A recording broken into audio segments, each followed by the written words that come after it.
ನರೇಂದ್ರ ಮೋದಿಯವರು ಈ ವಿಕಸಿತ ಭಾರತದ ಮುಖ್ಯ ಕೇಂದ್ರ ಬಿಂದು. ನಮಗೆ ಕಾಂಗ್ರೆಸ್ ಅವ್ರು ಕೇಳ್ತಾ ಇರ್ತಾರೆ, ಏನ್ ಮೋದಿ ಬಿಟ್ರೆ ನಿಮ್ಗೆ ಯಾರು ಸಿಗದೇ ಇಲ್ಲ ಅಂತ ಹೇಳಿ ಸಿದ್ದರಾಮಯ್ಯ ಪದೇ ಪದೇ ಹೇಳ್ತಾರೆ. ನಮ್ಮ ದೇಶಕ್ಕೆ ಒಬ್ಬರೇ ಮೋದಿ, ನಿಮ್ ಕಾಂಗ್ರೆಸ್ಗೆ ಯಾರು ನಾಯಕರು ಅಂತ ಹೇಳಿದ್ರೆ ಅವರಿಗೆ ಉಸಿರೇ ಇಲ್ಲ, ಉಸಿರೇ ಹೊರಟೋಗ್ತದೆ. ಹೆಸರು ಹೇಳಕ್ ಅವ್ರ ಕೈಲಿ ಆಗ್ತಾ ಇಲ್ಲ. ಯಾಕೆಂದ್ರೆ ಇನ್ನು ಅವರ ರಾಹುಲ್ ಏನಿಲ್ಲ ಏನು ಇಲ್ಲ ರಾಹುಲ್ ಹತ್ರ ಅಂತ ಹೇಳಿ ಅವ್ರ ಹೆಸರು ಹೇಳಕ್ಕೆ ಹಿಂದೇಟ್ ಅವ್ರಿಗೆ.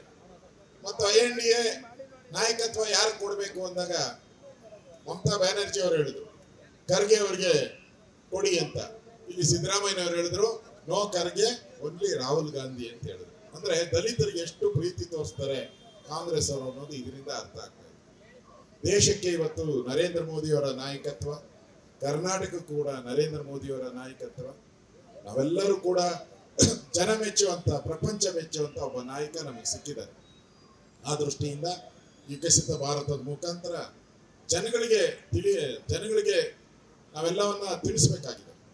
ಹಿಂದೆ ಅಟಲ್ ಬಿಹಾರಿ ವಾಜಪೇಯಿ ಅವರು ಕೂಡ ಪ್ರಧಾನಮಂತ್ರಿಗಳಾಗಿ ಕೆಲಸ ಮಾಡಿದ್ದಾರೆ. ಬಹಳಷ್ಟು ಅಭಿವೃದ್ಧಿ ಆಯಿತು. ಆದ್ರೆ ನಾವು ಅದನ್ನ ಜನಗಳಿಗೆ ತಿಳಿಸುವಂತದ್ರಲ್ಲಿ ಸ್ವಲ್ಪ ಹಿನ್ನಡೆ ಆಯಿತು. ಆ ದೃಷ್ಟಿಯಿಂದ ಈ ಬಾರಿ ಆಗಬಾರ್ದು.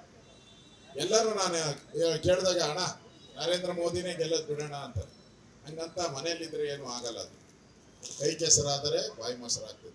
ನಾವೆಲ್ಲ ಕಷ್ಟ ಬೀಳ್ಬೇಕು, ಬೆವರು ಸುರಿಸ್ಬೇಕು.